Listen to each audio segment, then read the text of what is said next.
नमस्कार, आप देख रहे हैं अपना बिहार। मैं हूं आपके साथ विभा उपाध्याय और खबरों को देखते हैं अब तफसील से। नीतीश के बीजेपी के नजदीक जाने के सवाल पर जेडीयू ने सीधे तौर पर साफ कर दिया कि ऐसा कुछ होने वाला नहीं है। जेडीयू के राष्ट्रीय अध्यक्ष ललन सिंह ने कहा है कि नीतीश कुमार 7 जन्मों तक बीजेपी की तरफ देखेंगे भी नहीं, जिस पर बीजेपी के प्रदेश अध्यक्ष सम्राट चौधरी ने कड़ी प्रतिक्रिया देते हुए कहा कि नीतीश कुमार बीजेपी की कृपा से सीएम बने हैं। ललन सिंह के बयान पर अब सियासत गर्मा गई है। जन्म में भारतीय जनता पार्टी की तरफ देखने के लायक भी पार्टी वो नहीं है। नीतीश कुमार जी पर कृपा है भाजपा का।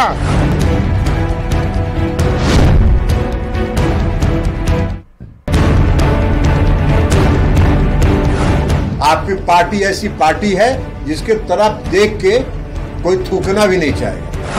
नीतीश कुमार जी पर कृपा है भाजपा का। ये भाजपा ने उनको उत्पत्ति किया है।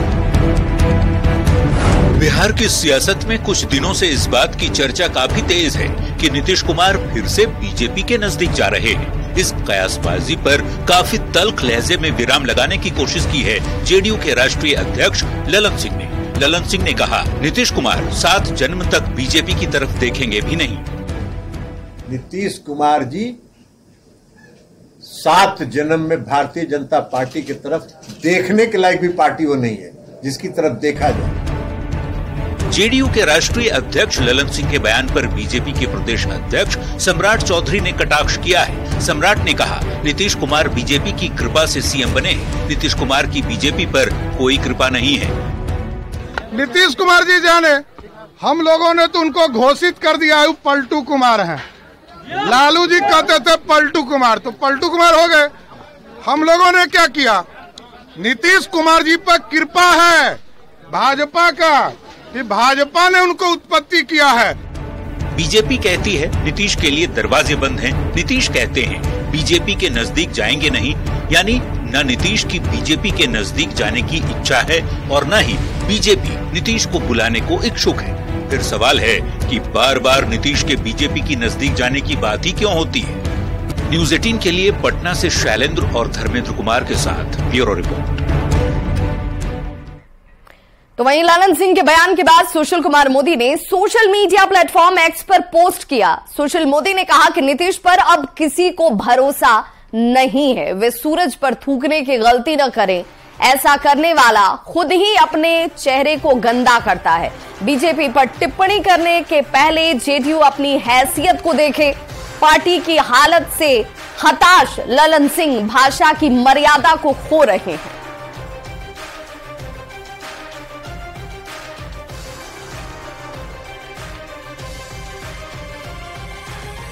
तो नीतीश कुमार 7 जन्मों तक बीजेपी की तरफ देखने वाले भी नहीं है, ये सीधे तौर पर कहा जा रहा है।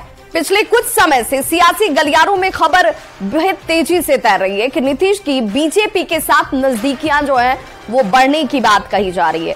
सिर्फ इतना ही नहीं, इस पर जेडीयू के अध्यक्ष ललन सिंह ने जवाब भी दिया। उन्होंने कहा कि नीतीश कुमार 1-2 जन्म नहीं 7 जन्मों तक बीजेपी की तरफ देखने वाले भी नहीं है। ललन सिंह ने बीजेपी पर अफवाह फैलाने का आरोप लगा दिया।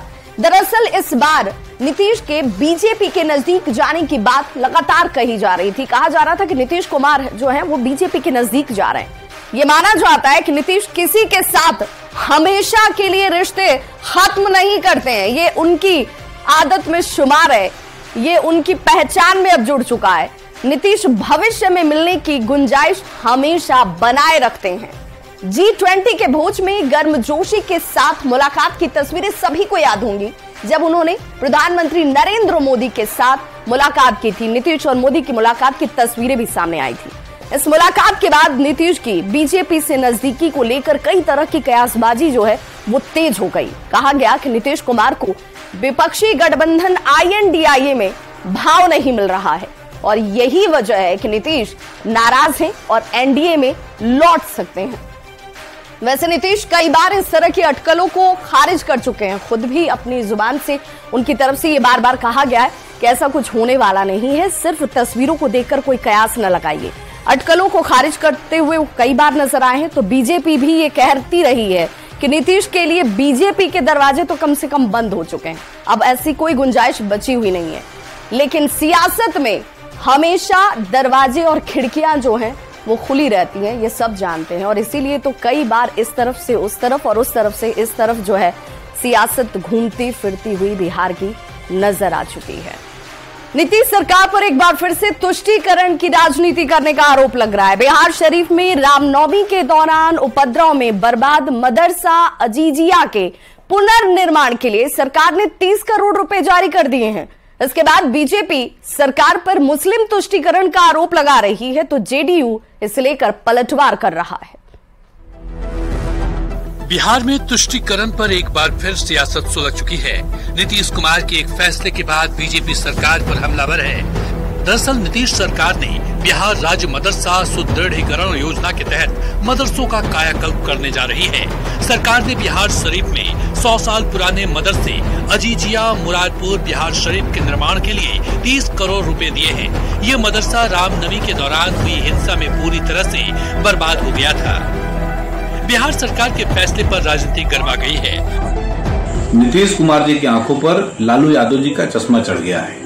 तुष्टीकरण की नीतियों में वो लालू यादव जी को भी पार कर जाना चाहते हैं। जिस प्रकार से बिहार शरीफ में मस्जिदों के निर्माण के लिए उन्होंने इतने पैसे आवंटित किए हैं, उनको एक बार हिंदुओं के घरों में भी जाकर झांक कर देखना चाहिए था कि उनके बच्चे किस प्रकार से आज भी अनेक प्रकार के केसेस में फंसे हुए हैं। रामनवमी के वक्त में मार्च में जो बिहार शरीफ में दंगा भड़काने की कोशिश की, उसमें बहुत सारी जगहों को, बहुत सारे इंस्टीट्यूशन को जलाया गया, मैरिज हॉल को जलाया गया।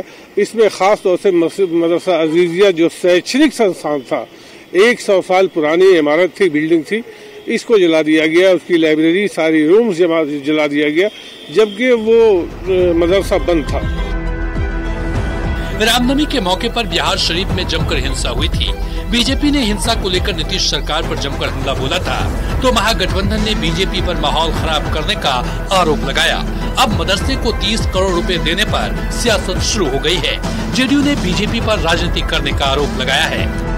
और रामनवमी जैसे महत्वपूर्ण त्योहार में जो लोग जेल की सलाखों में गए, भारतीय जनता पार्टी के नेता ने तो उनकी सुध भी नहीं लिया, उन्माद की भेंट चढ़ा दिया, पिता जमानतदार बन रहे हैं और ये राजनीति में तुष्टीकरण का आरोप लगा रहे हैं। ये पहला मौका नहीं है जब बीजेपी महागठबंधन सरकार पर तुष्टीकरण का आरोप लगा रही है।